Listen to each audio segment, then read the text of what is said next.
నమస్కారం. నిరంతరం ప్రజాపక్షం శ్రీ న్యూస్ కి స్వాగతం. ముందుగా ఈనాటి ముఖ్యాంశాలు. జిల్లాలో ఘనంగా జాతిపిత మహాత్మా గాంధీ వర్ధంతి వేడుకలు. పాడేరులో రామాలయానికి శంకుస్థాపన చేసిన స్వరూపానంద సరస్వతి స్వామి. పెందుతులో సామాజిక హక్కుల వేదిక సమావేశం. వేపగుంటలో పైడమమ్మ అమ్మవారి విగ్రహ ప్రతిష్ఠా కార్యక్రమం పాల్గొన్న ప్రముఖులు. వార్తల వివరాలు. విశాఖ కర్మాగారం ఆధ్వర్యంలో జాతిపిత మహాత్మా గాంధీ వర్ధంతి వేడుకలు ఉక్కునగరం సెక్రటరేట్ గాంధీ పార్కులో ఘనంగా నిర్వహించారు. ఈ శ్రద్ధాంజలి ఘటించటం అన్నది మనందరి గురుతర బాధ్యతగా మొదటగా మహాత్మా గాంధీ గారు అని చెప్తారు. ఇటువంటి అతి సున్నితమైన పవర్ఫుల్ అయిన ఒక వ్యక్తికి ఫిజికల్ గా హాని కలగకుండా జరిపి స్వాతంత్రం సాధించడం అన్నది ఒక మహా అద్భుతం. విశాఖ జిల్లా పాడేరు మండలం డబ్బాపుట్టు గ్రామంలో శ్రీ స్వరూపానంద సరస్వతి మహాస్వామీజీ విస్తృతంగా పర్యటించారు. ఈ సందర్భంగా రామాలయం నిర్మాణానికి ఆయన శంకుస్థాపన చేసి అనంతరం రామరథాన్ని ప్రారంభించారు. ఈ సందర్భంగా ఆయన మాట్లాడుతూ గిరిజన గ్రామాల త్వరలోనే మరో 14 రామాలయాలు నిర్మిస్తామని కూడా హామీ ఇచ్చారు. గ్రామ దేవతలను పూజించకూడదని చెప్తున్నారు, హిందూ దేవతలను పూజించకూడదని అంటున్నారు. మన గిరిజనకి దేవుడు ఎవరు అంటే గిరిజనులు చెప్పవలసింది ఒకటి. శ్రీరామచంద్రుడు అరణ్యవాసం చేస్తున్నప్పుడు, అరణ్యంలో పర్యటన చేస్తున్నప్పుడు గిరిజన ప్రాంతాల్లో ఉన్న గిరిజనుల యొక్క పెద్ద మనిషి ఆంజనేయ స్వామి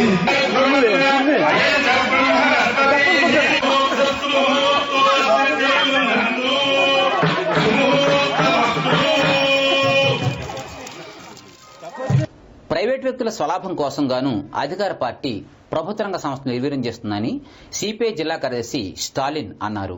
ఈ రోజు పెందుతు మండలంలో జరిగినటువంటి సామాజిక హక్కుల వేదిక కార్యక్రమానికి ఆయన ముఖ్య అతిథిగా విచ్చేసి ప్రసంగించారు.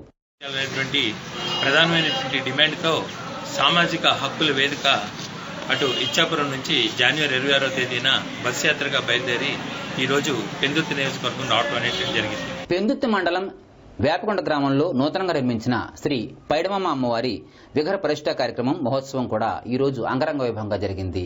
ఈ సందర్భంగా ఆలయ ప్రాంగణంలో తెల్లవారుజాము నుంచి అమ్మకు ప్రత్యేక పూజలు హోమాలు నిర్వహించారు.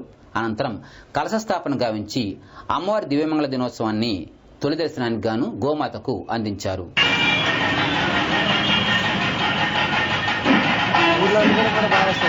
ఇంట్లో దేవుని ముందు పెట్టిన నూనె దీపం జారి పడిన ప్రమాదంలో ఇంట్లో వస్తువులన్నీ కూడా అగ్నికి ఆహుతైన సంఘటన సోమవారం నాడు జంగలపాలెంలో జరిగింది.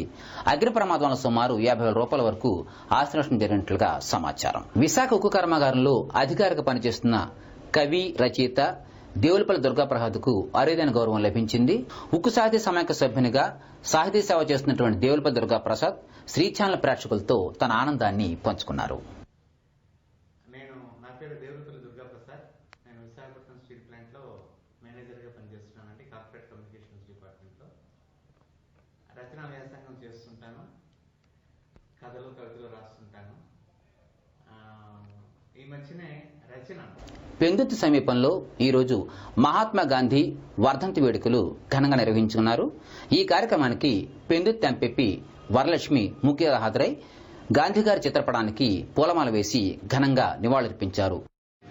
మన జాతిపిత మహాత్మా గాంధీ గారి వర్ధంతి సందర్భంగా ఇక్కడ సర్వమత ప్రార్థనలు జరిపించుకోవడం, ఆయనకి ఘనంగా నివాళులు అర్పించుకోవడం జరిగింది. ఇక వార్తలు ముగించే ముందు ముఖ్యాంశాలు మరోసారి.